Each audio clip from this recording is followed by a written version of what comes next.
Hello friends, this is Ekta and welcome back to Advik study material. तो friends, ये TRE 3 का paper है। इस पेपर में जो क्वेश्चन पूछे गए हैं मॉडर्न हिस्ट्री से, उनको हम इससे आज कवर करेंगे।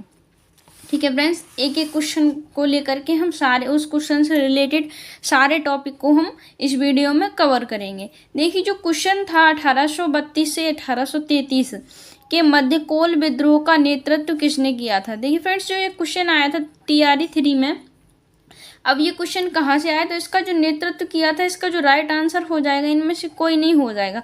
अब इसका जो नेतृत्व किया था, इस बुक से हम सभी जितने भी हमारे विद्रोह हुए हैं, इस बुक से हम सभी को कवर करेंगे।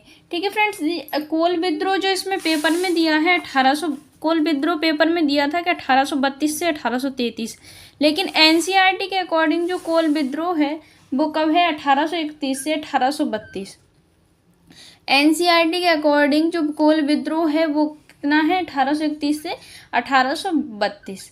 ठीक है फ्रेंड्स, तो जो कोल विद्रोह होता है वो छोटा नागपुर क्षेत्र में होता है। जो छोटा नागपुर क्षेत्र होता है, वहाँ पर जो मुंडा जनजाति और ओरांव और हो जो जनजाति होती हैं, इनके द्वारा ये विद्रोह किया जाता है। छोटा नागपुर क्षेत्र में ये मुंडा जनजाति, ये जनजाति जो है निवास करती हैं।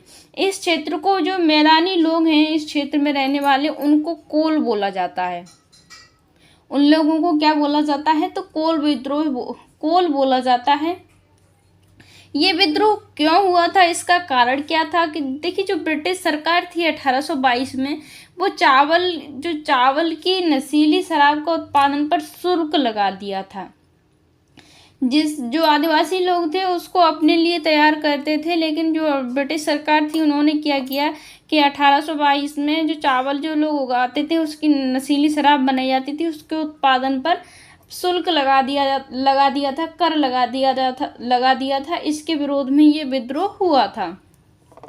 1831 में जो इस विद्रोह का जो नेतृत्व किया था वो बुद्धू भगत ने किया था। तो इसका जो राइट आंसर क्वेश्चन में जो पूछा था कि कोल विद्रोह का नेतृत्व किसने किया, तो कोल विद्रोह का नेतृत्व बुद्धू भगत ने किया था।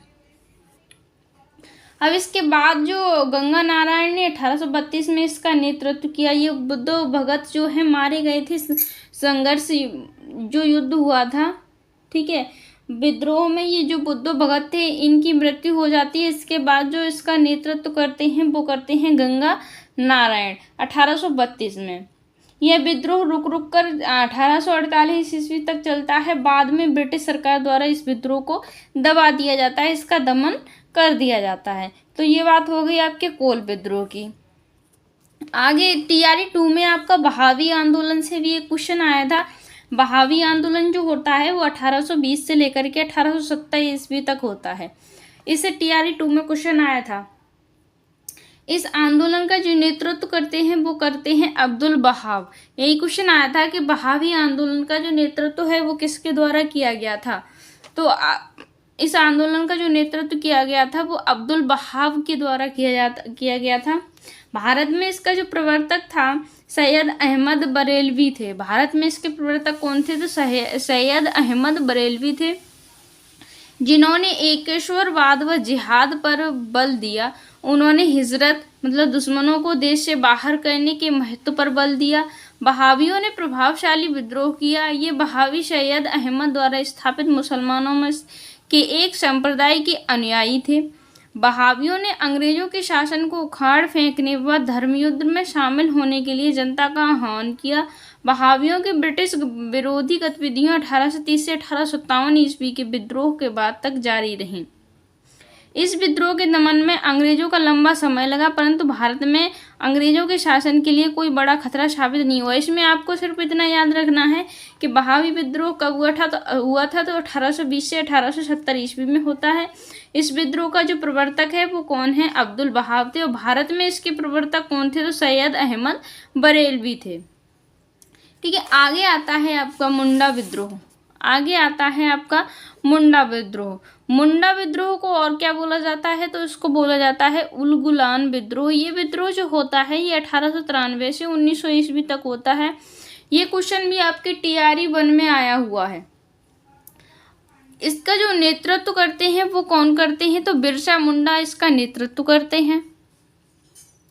बिरसा मुंडा का जन्म 15 नवंबर 1875 को झारखंड की राजधानी रांची के ऊली हातू गांव में हुआ था।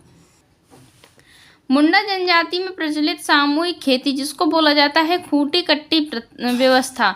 मुंडा जनजाति में जो खेती होती थी, सामूहिक खेती होती थी, उसकी परंपरा पर जमींदारों, ठेकेदारों, व्यापारियों एवं महाजनों ने अंग्रेजों के संरक्षण में आक्रमण आरंभ कर दिए, जिसके विरोध में 1899 ईस्वी में मुंडाओं ने जो विद्रोह किया था, इसलिए ये हुआ था मुंडा विद्रोह।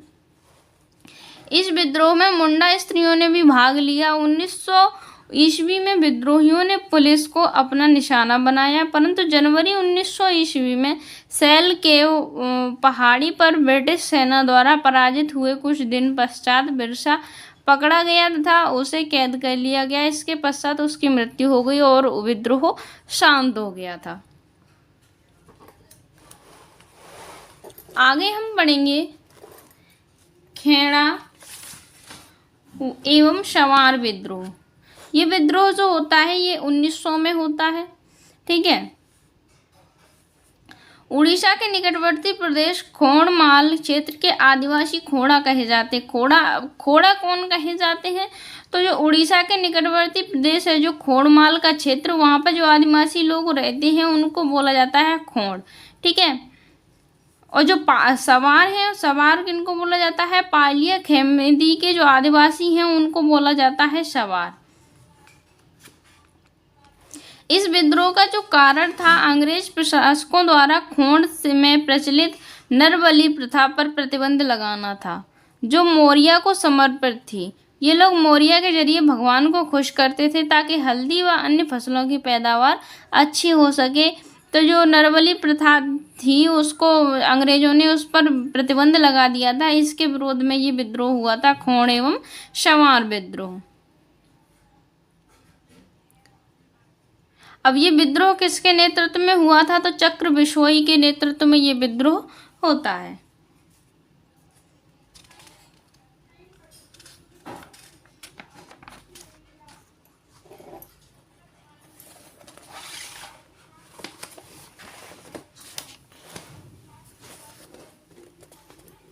आगे बात करें हम भील विद्रोह के बारे में, तो भील जो विद्रोह है वो होता है 1818 से 1848 ईस्वी में। भीलों ने महाराष्ट्र एवं राजस्थान में ये विद्रोह किया था। 1822 ईस्वी में हरिया ने इस विद्रोह का नेतृत्व किया। 1825 में सेवाराम ने इसका नेतृत्व किया। 1857 में भागोजी और काजल सिंह नामक भील नेताओं ने अंग्रेजों से लोहा लिया। इस आदिवासी समाज ने साहूकारी व्यवस्था के शोषण एवं अन्य हो रहे बदलावों से प्रेरित होकर 1821 ईस्वी में उपद्रव करना प्रारंभ किया, जिसका जो नेतृत्व है वो किसने किया था? दौलत सिंह ने किया था। 19वीं सदी के अंतिम 2 दशकों में भील विद्रोह का नेतृत्व श्री गोविंद ने किया।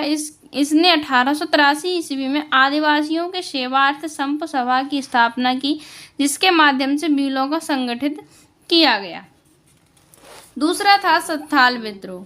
जो संथाल विद्रोह है ये होता है 1855 से 1856 ईस्वी में, ठीक है। आदिवासियों के विद्रोह में संथालों का जो विद्रोह था ये सबसे ज़्यादा प्रभावी था। इस दामन ए कोह के नाम से ज्ञात भागलपुर से राजमहल तक का भूभाग संथाल बाहुल्य क्षेत्र था, ठीक है। संथाल लोगों ने भूमि कर, अधिकारियों के दुर्व्यवहार, पुलिस के दमन और जमींदारों एवं साहूकारों की वसूलियों का विरोध किया। विद्रोही आदिवासियों के 2 प्रमुख नेता सिद्धू और कानू थे।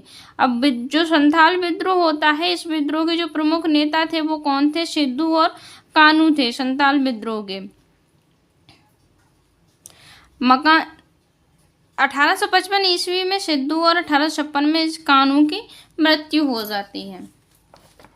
आगे जो विद्रोह था वो था कूका विद्रोह। एक विद्रोह है कूका विद्रोह। अब कूका विद्रोह की जो शुरुआत होती है 1840 में होती है।